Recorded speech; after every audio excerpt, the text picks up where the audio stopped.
et la durée de validité du passeport sera étendue à 10 ans.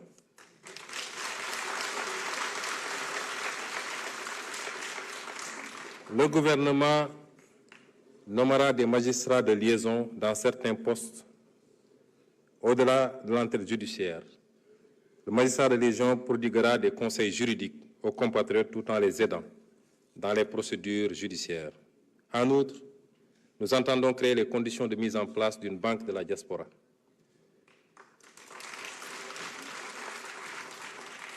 Nous appliquerons le principe de réciprocité pour la délivrance de visas aux ressortissants de certains pays.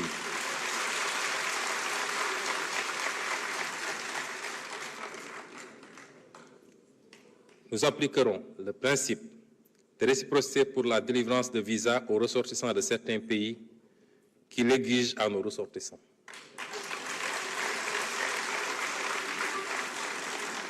Je rappelle que si la suppression de la procédure des visas biométriques payants est entrée en vigueur le 1er mai 2015, les textes législatifs et réglementaires l'instituant n'ont pas été abrogés subséquemment. Il s'agit dès lors, tenant compte de l'expérience précédente, de bien en cerner les faiblesses avant toute décision, notamment celles liées aux impacts éventuels sur le tourisme, les lenteurs dans la délivrance des visas, ajoutées à la disponibilité des moyens matériels humains dans les aéroports et postes frontaliers terrestres du Sénégal. D'ores et déjà, nous engagerons des discussions avec les pays relevant des catégories B et C afin d'exiger en retour le visa gratuit pour les ressortissants sénégalais sur la base du principe de réciprocité. Nous ouvrirons également des discussions avec les pays dont les procédures de traitement des demandes de visa pour les ressortissants sénégalais portent préjudice à nos compatriotes. Pour mieux comprendre les procédures d'accès aux plateformes de prise de rendez-vous, la tarification des frais exigibles pour le traitement des demandes, les procédures de vérification d'authentification,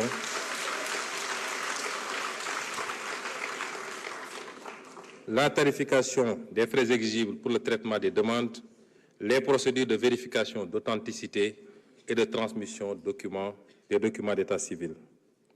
Enfin, le gouvernement apportera une solution idoine à l'immigration clandestine. D'abord par la mise en œuvre d'une politique de développement et de lutte contre la pauvreté portée par la Vision 2050, ensuite par le renforcement des dispositifs de lutte contre la migration irrégulière, en multipliant les contrôles et en renforçant les sanctions, mais également par la promotion d'une migration régulière en partenariat avec les pays d'accueil et de transit des migrants, ainsi que le soutien aux initiatives de retour volontaire et à la réintégration. Il s'agira de lutter avec la même détermination aussi contre la migration irrégulière de nos ressources naturelles et financières du fait de contrats léonins dans les secteurs miniers, pétrogaziers et halieutiques, dans l'attribution de marchés publics et de biens, services et infrastructures à des intérêts étrangers. Monsieur le Président de l'Assemblée nationale, Mesdames et Messieurs les honorables députés, chers invités, nous allons accompagner tous ces programmes de quelques réformes clés dont certains ont déjà été cités lors de mes développements. Les programmes de développement économique et social durable que je viens de retracer ne peuvent aboutir que si nous réussissons au préalable à consacrer fermement la bonne gouvernance et la transparence dans la gestion publique dans notre pays. C'est le seul moyen de restaurer la confiance entre les populations et leurs dirigeants. Cette confiance sera d'abord bâtie sur l'indépendance de la justice, qui sera protégée des interférences du pouvoir exécutif. Le système judiciaire occupera la place qui aurait toujours dû être la sienne, à l'avant-garde du combat contre la corruption, contre le détournement des deniers publics et pour la protection des droits des citoyens. Nous nous appuierons sur les conclusions consensuelles tirées des assises de la justice pour engager très bientôt les réformes à apporter à notre système judiciaire. La participation accrue des citoyens dans la gestion publique par la matérialisation d'une véritable démocratie participative au niveau central comme au niveau local renforcera également l'adhésion des citoyens aux institutions de la République. Une loi d'accès à l'information publique conférera aux citoyens le droit d'exiger toute information publique aux représentants de l'État sous certaines conditions. Et toutes les administrations avec autonomie de gestion, notamment les agences publiques, devront publier annuellement un rapport de bilan de gestion accessible au grand public.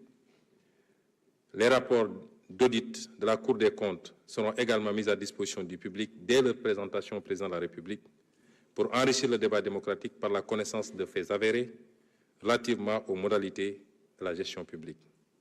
Une charte des libertés et de la démocratie sera adoptée pour renforcer les droits et libertés. Ainsi, les principes fondamentaux de fonctionnement des institutions et les principes généraux du système électoral.